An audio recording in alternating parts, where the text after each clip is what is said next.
Future value, one of the financial functions, calculates the future value of an investment based on a constant interest rate. You can use future value with either periodic constant payments or a single lump sum payment.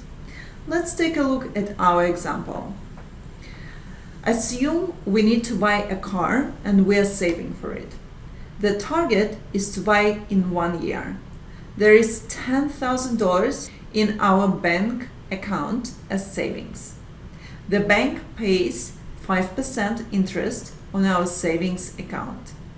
Our goal is to add $2,000 for the next 12 months into the account.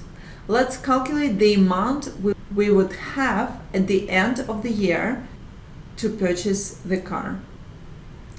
So, our present value is $10,000 that we have in our bank account. Payment $2,000 monthly. Interest rate is 5%.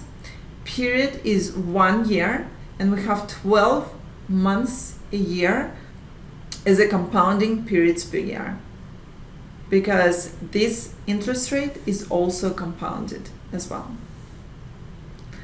So let's go ahead and use FV formula in Excel.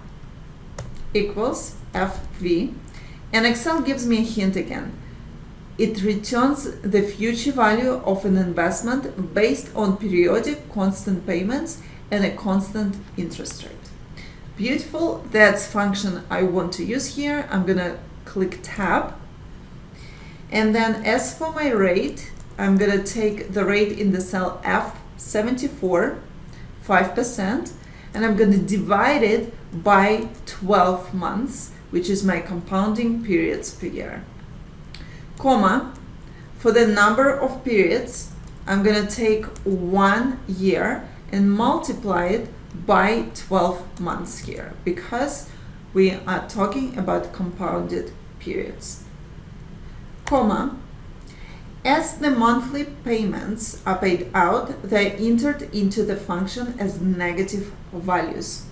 So we're going to put negative 2,000 in the cell F73, comma, and I'm going to reverse my sign for present value, and my present value I will find in the cell F72.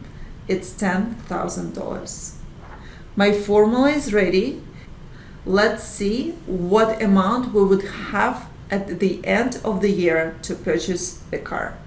Enter. I will have $35,069.33 to purchase a car with this investment. Perfect.